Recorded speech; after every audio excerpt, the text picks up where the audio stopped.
Can't get enough tugging? Go to extratugg.com for exclusive content that YouTube won't let me post, and also a bunch of other cool things. Okay, thank you. For centuries, theologians and spiritualists have told us that cleanliness is close to godliness. And because of this, and several other factors that are happening right now, I believe that we are all living in hell. Even though the bar soap industry is valued at $30 billion, fully funded by grandmas who don't know the power of body wash, humans, as a whole, still cannot get as clean as they want. Everywhere you go, everything you touch, everyone you love, is infested, top to bottom, with a billion trillion germs, chock full of snot. Now yes, some of the germs are good for us. Doctors even say that being pure of all germs is terrible for your health. And the hygiene hypothesis says early childhood exposure to microorganisms helps bolster our immune system. Which is why I never get sick, because I used to lick the ground. Like, being dirty is gross, but apparently going the full opposite and being completely rid of germs is equally as bad for our health. But it is practically impossible to get that clean with day-to-day items. Like, unless you're Frank Reynolds hairless bathing in hand sanitizer, your body's largest organ is skin, and all that surface area is the perfect breeding ground for millions and trillions of microscopic organisms. So today, we're gonna talk about that. Just how gross your body is, how gross my body is, and pretty much every other flat surface on this planet. I hope you're all on a full stomach, because this is going to get gnarly. So off the bat, human cells are outnumbered by microbes, and it is not even close. Your cells are getting their asses beat. They are getting jumped by the microbros. The body is made up of approximately 8 trillion more microbes than human cells. So even though you can't really see it, it's like you're wearing a suit made of creepy, crawly, microscopic creatures. It's kind of like when all the Power Rangers got together and made that cool mech suit, except in this analogy, there's 8 trillion Power Rangers, and they're all wet and gross. This nightmare collection of microorganisms is called a microbiome, which is an ecosystem that relies on your body to sustain itself. A life form that relies on me to keep itself alive? Well, I guess I don't know the definition of parasite, because that sounds like a parasite to me. All this stuff living on your skin, to me, is the biological equivalent of a kid who won't move out of his parents' basement. And why should they? I mean, the rent is free, and your skin produces all this yummy stuff, like acid, sugars, and waxes they like to eat.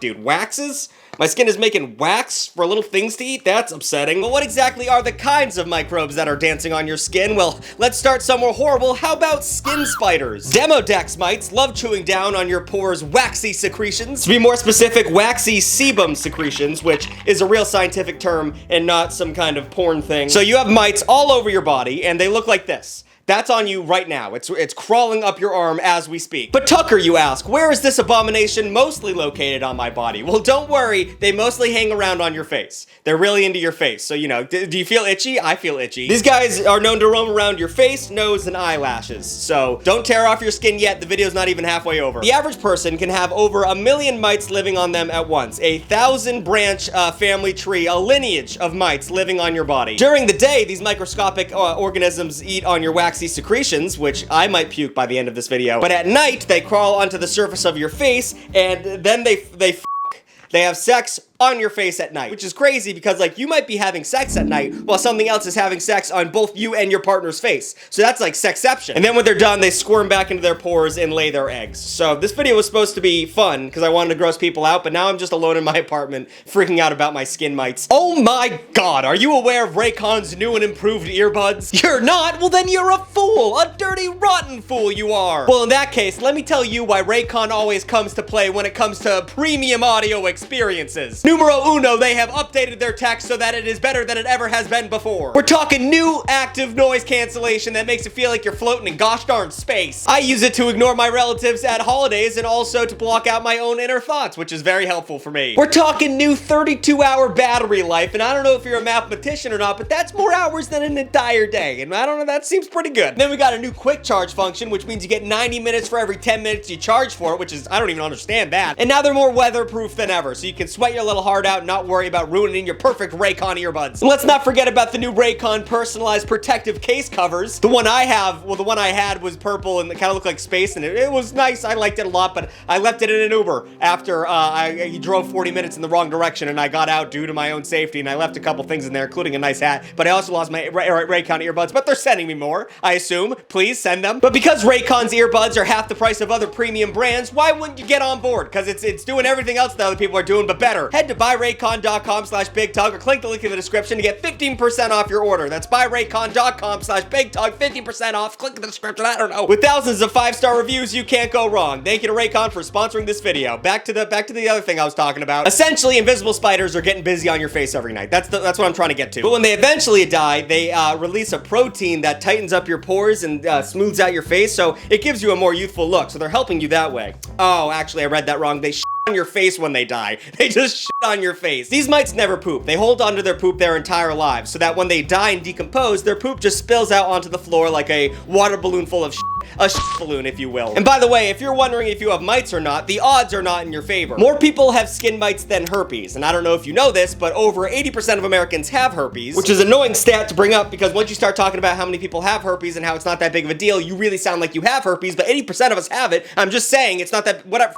What was the point of this? Right, in contrast to the 80%, 99.9% of people have the skin mites. And just like the herpes, mites are passed on human to human. You're not born with these things. You get them from your parents more often than not. So if you want a child that is mite and herpes free, all you gotta do is, once it's born, you put it in a box and feed it through a tube. And they're gonna come out being real f***ed up, but that's the trade-off you have to have when you don't want them to have mites. But if you thought mites were the end of the microbe line, then you haven't watched one of my videos before. Because your body is covered in a metric ton of bacteria, and then you haven't watched one of my around 1,000 different species of bacteria, and it's estimated that 10,000 to 1 million bacteria live on every square centimeter of your skin. Now, I understand the difference between 10,000 and 1 million is a large gap, but these are estimations. These things are unbelievably tiny, and the fact that 10,000 live in 1 square inch of my skin is enough to make me scream. And listen, I know that this isn't exactly new info. We learned that we're covered in bacteria in like the 4th grade. But have you ever really thought about it? Like, have you given your full focus of your adult brain onto the fact that we are covered in little living things? How we're just walking around pulsing and writhing with life energy that is not our own. Our entire existence is smeared and muddied by organisms living and feeding off of our skin, just covering us like there's a leaky faucet of living, gross slop pouring onto our heads every day.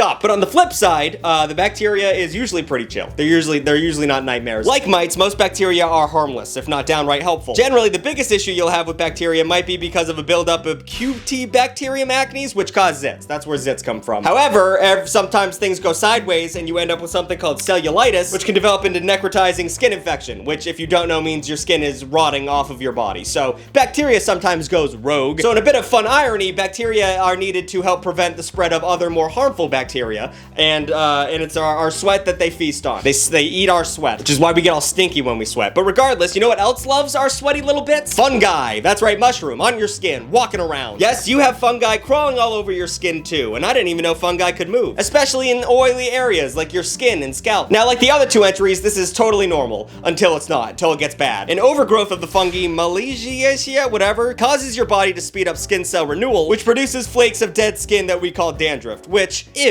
what the f***?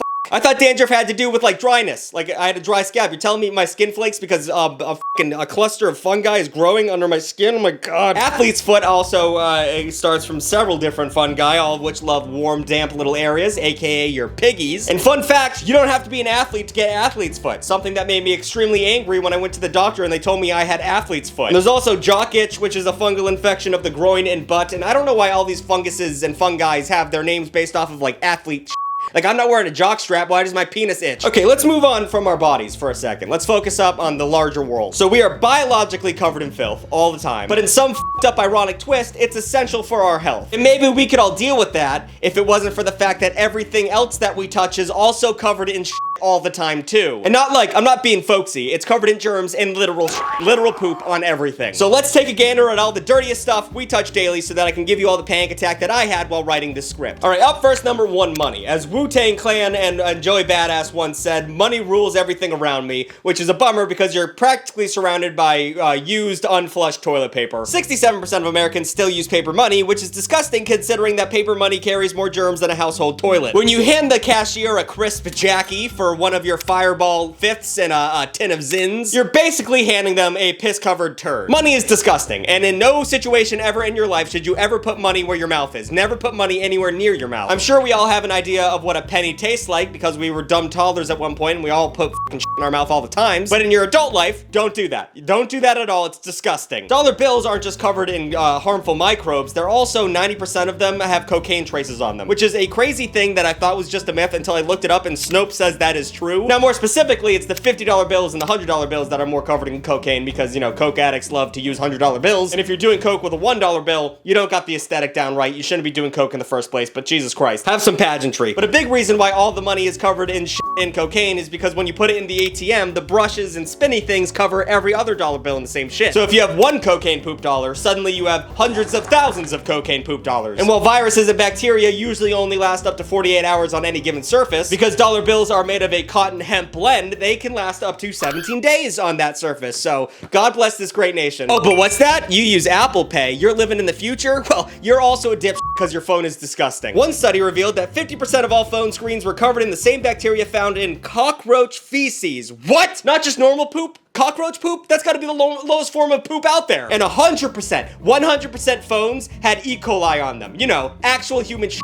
Everyone's phone has actual human poop on it. Survey shows that 73% of adults use their phones while sitting on the toilet, and that's definitely not 100% because a few folks were lying. Odds are, at least 10% of you right now are watching me while you're on the toilet, which is weirdly intimate in a parasocial kind of way. But because people don't regularly disinfect their phones, there's a lot of shit on a lot of people's phones. And the bacteria builds up over time. When was the last time you washed your phone? That bacteria is about an inch thick on top of that screen. Your phone is statistically 10 times dirtier than your toilet seat. Smartphones are like the human centipede of technology. They connect the ass straight to the mouth. And once again, give it to Jimmy for that fun analogy. But if you decide to use your phone screen, for the love of God, don't use your kitchen sponge to do so. I mean, first of all, it's gonna get your phone wet and it's gonna destroy it, so don't do that. You'd be stupid to do that. But also, it's because your kitchen sponge is fucking disgusting. A single cubic centimeter of a kitchen sponge can house 50 billion different types of bacteria. Remember that skin stat from earlier, the 10,000 to 1 million? This is a completely different ball game. This is why you're supposed to replace your sponge every single week, but 59% of Americans wait to do it every month, and 10% wait over 4 months, and I just don't switch it out, because I got a scrub daddy, and I assumed that thing was a magic thing that would never get dirty. But if you're not smart about tossing the sponge, you're just giving the utensils you put in your mouth a nice coating of bacteria. And some people swear you can clean your sponge by throwing it in the microwave and zapping all the poison away from it. And I mean, I thought that too. I thought that made sense. I would throw it in. I mean, if I put my cat in the microwave, she would die immediately, and she's smart and big. So what do these little microbes have against her? But it turns out I was wrong.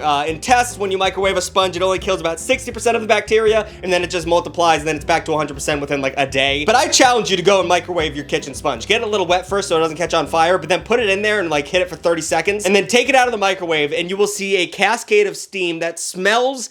The only way I can describe it is the scent of death. It smells like you did a genocide to a bunch of bacteria. And I was doing that because I thought it made a difference. And now I know I dealt with that smell for no fucking reason. All right, now that a bunch of you are having a coming to Jesus moment right now, let's hit another note. When was the last time you brushed your toothbrush holder? Have you ever even done that? Probably not, and that's why it's the third dirtiest surface in your house. Not that big of a deal though. It's only a holder of something that you shove into your mouth twice a day. One survey showed that 27% of toothbrush holders tested positive for a bacteria like salmonella and E. coli. Poop on your mouth cleaner. God damn it. Think of it this way. Every time you flush your toilet, fecal matter and water goes into the air, like little pieces of it. It's a mushroom cloud of poop and piss mist. And then you got that wet toothbrush bristle that's going to be a magnet to that kind of thing, and then you end up with a poop brush. And then it's a breeding ground for a million type of germs, and insert eating grin joke here. Okay, so we are naturally dirty as humans, right? And everything we touch is dirty, because humans are gross. But I have an idea. Let's just clean everything, right? That could work. If we just scrub everything down and get shit tidy, we could get things going, right? Well, that would work if we as humans weren't fucking terrible at cleaning things. Like, for instance, let's talk about hand washing. We can't figure that out for the life of us. 95% of people wash their hands incorrectly. And I know, listen, I know I haven't been doing it right. Every time I wash my hands, it's more pageantry than anything for the other people in the washroom so they know I'm not a disgusting human being. Turn on the water, get a little bit of soap, you know, scrub it over together for like 3 to 5 seconds, and then I walk the fuck out. I'm not putting effort in. But that's just the thing. The amount of time you're supposed to wash your hands for is unbelievably long. You're supposed to sing happy birthday 2 times in a row. A full 20 seconds of you standing there and washing your hands. And I know 20 seconds doesn't sound like a lot, but I implore you to pause the video here and sing happy birthday to yourself twice. And don't speed through it. Actually, happy birthday. Like, give it the time. Imagine standing there and washing your hands for that long. If I went to the bar with my friend and we both went to the bathroom and he stood in front of the washing sink and did that for 20 seconds, I would assume he's having a manic episode. That is a not natural human thing to do. But the thing is, you have to be scrubbing the shit out of your hands to be clean. Most bacteria on our hands are on our fingertips or under our fingernails, and I know you motherfuckers are not washing under your fingernails unless you just murdered somebody. And then when you wash your hands, you have to dry them, and that's a whole nother issue because damp hands are a breeding ground for bacteria. But you have 3 things you can do. You can either use the terrible paper towels they give you that barely dry your hands at all. You can use the Dyson jet engine that takes all the poop air in the air and push it on your hands, which I explained is a bad thing. Or 3, you just use your pants and your shirt, which are covered in bacteria themselves. It's a lose-lose-lose situations. You might as well not even wash your hands to begin with. And then we have things like laundry machines and dishwashing machines that are okay, let me ask you a question. When was the last time you washed your washing machine? Have you ever done that? Because you're supposed to be doing that. You're supposed to be doing that 1 time a month. I've never heard of anyone doing this once. Oh, but Tucker, the washing machine washes itself while it washes my clothes. That's stupid. You're throwing dirty things into a box. You think that dirty shit's not gonna get on the walls? But I've never washed my washing machine. No one has. Honestly, the fact that I'm supposed to wash it once a month is insane because sometimes if I'm lazy enough, I won't do laundry for a whole month. And you think I'm gonna wash the thing that's washing my clothes? You're asking way too much of me. Even if you don't own a washing machine like me and you go to a laundromat, do you think they're taking care of those things? Do you think they're pristine? The floors are dirtier than the outside in those places. They're not giving a shit about those washing machines. And it also is the same with dishwashers. Like, have you ever washed a dishwasher? And it's way worse in there. There is so many foodborne pathogens and rotting meat that goes on in there if you don't wash it. And then a puddle of water can accumulate at the bottom and now you have stagnant water with pieces of meat in it. Imagine if you had that in your living room? You would clean that up immediately because that's gonna be an issue real quick. But who the fuck is cleaning the cleaning machines? Who is doing that? Who's taking the time out of their day? All right, that's the end of the video. I would have a conclusion. I would tell you to go shower, but the shower is full of more bacteria than you could imagine. I don't even have time to talk about that. Turns out we humans are filthy and we can never get fucking clean. And the harder you try and clean yourself, the more damage you end up doing to your body. Just try not to think about it. Honestly, you shouldn't have watched this video in the first place. New videos every Saturday and Wednesday. Like, comment, and subscribe. And shout out to the extra Tugglets for being so chill and not being dirty little freaks, although I'm pretty sure they are, according to this video. You get an extra video every week, and also you get goodies, and you get to vote on what I'm gonna do and all this crazy stuff. So if you're interested on the perks and that, go to extratug.com. Have a good one. All right, I'm gonna head out.